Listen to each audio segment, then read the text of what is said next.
Let's go, let's go, let's go. It's your man Mike Bowens coming to you once again, live and direct from Unleashing the Creativity Within You. I got another powerful message for you. This is entitled, Communication is Key. Now, when I'm talking about relationships, again, communication is very important, because how many times can people be feeling a certain way, but they won't never say it?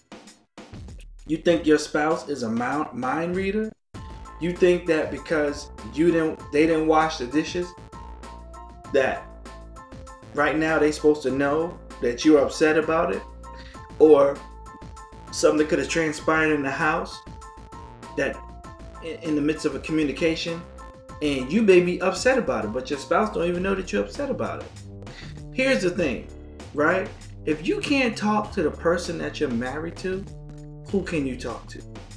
You got to be able to sit down and communicate. Now, let's go a little deeper, right? Because let's talk about communicating without fighting.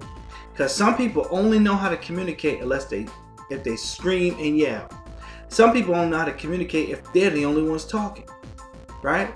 So it will go something like this. They screaming, they yelling, and they talking. They screaming, they yelling, they screaming, they yelling, and talk. So now we're not communicating. Now you're screaming at me as if I'm a child, as opposed to you talk, I listen, I talk, you listen. That's effective communication. And that's how any relationship can go from one level to the next. Because oftentimes it's miscommunication. Oftentimes it's you said this, but I heard that. Or I heard this, but you said that. So, to get past all of the miscommunication, it's, did you really say that? Or, hey, that kind of hurt my feelings. Can we talk for a minute? That thing that you did over there kind of hurt my feelings. Or I felt a little bit bad about this and that. It seems very elementary, but it takes retraining and renewing your mind.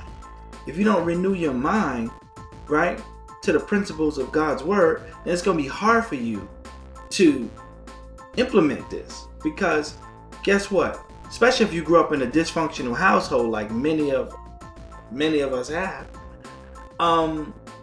then guess what? It's going to be hard for you to make that change because you didn't have that role model. You didn't see that growing up.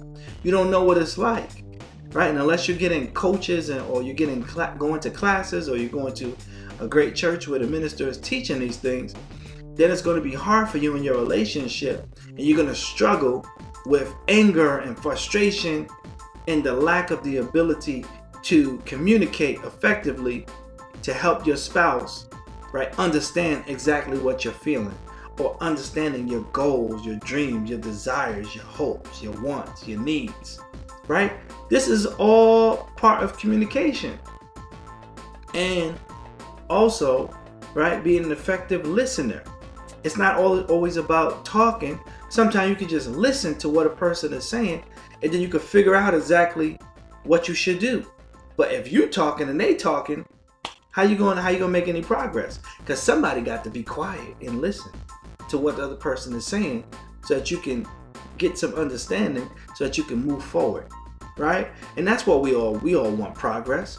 We all want happiness, right? Al Green, love and happiness.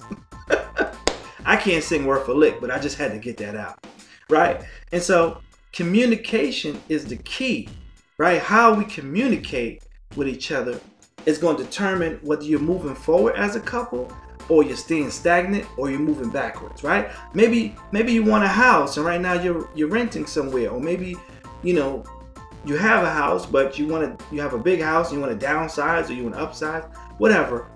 You got to communicate that. Some people throw hints. Sure have been here a long time, Jeffrey, we sure have been living in this house for a long time.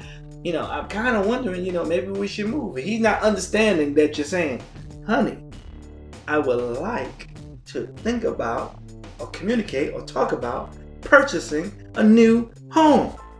I really don't want to live here anymore.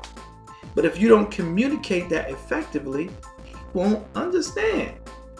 That's like some people, they rub their feet. My feet is hurting. My feet is hurting. Now, if you don't ask them to rub your feet, it's not going to calculate to their minds that you want a foot massage. They'll just walk right by you. Yeah, my feet was hurting the other day too. And they go get something to drink. Now you mad. I don't believe he won't massage my feet. He know I've been doing this all day, but he don't know that you want a foot massage because it's in your mind. And if you speak in codes and riddles, he or she may not understand what you're trying to say. So, let your request be made known. It's like the Bible says, right? God knows all your thoughts, but he still tell you make your request known. He know what you're thinking in your mind before you even think it. But he still tell you to make your request made known unto him. And then his peace will come upon you. Now, if you want some peace in your relationship, you better make your request made known. Not only to God, but to your spouse. You better communicate that. And in a way that's easy for them to receive it. No snapping the finger and popping the neck and all of that. Just calm down, sit down, take some time, and communicate. Even if you gotta write it down. Number 1, number 2, number 3, number 4, I would like to see this happen. I would like to do that. What you think about this? Number 3, what you think about going here? Number 4, right? That way, he or she can take the time out to hear what you're saying and let it marinate for a second and then give you a proper response that you're looking for. So I hope this message encouraged somebody out there to communicate effectively, right, with your spouse. Until next time, this is your man Mike Bowens. I'm signing off. Be blessed.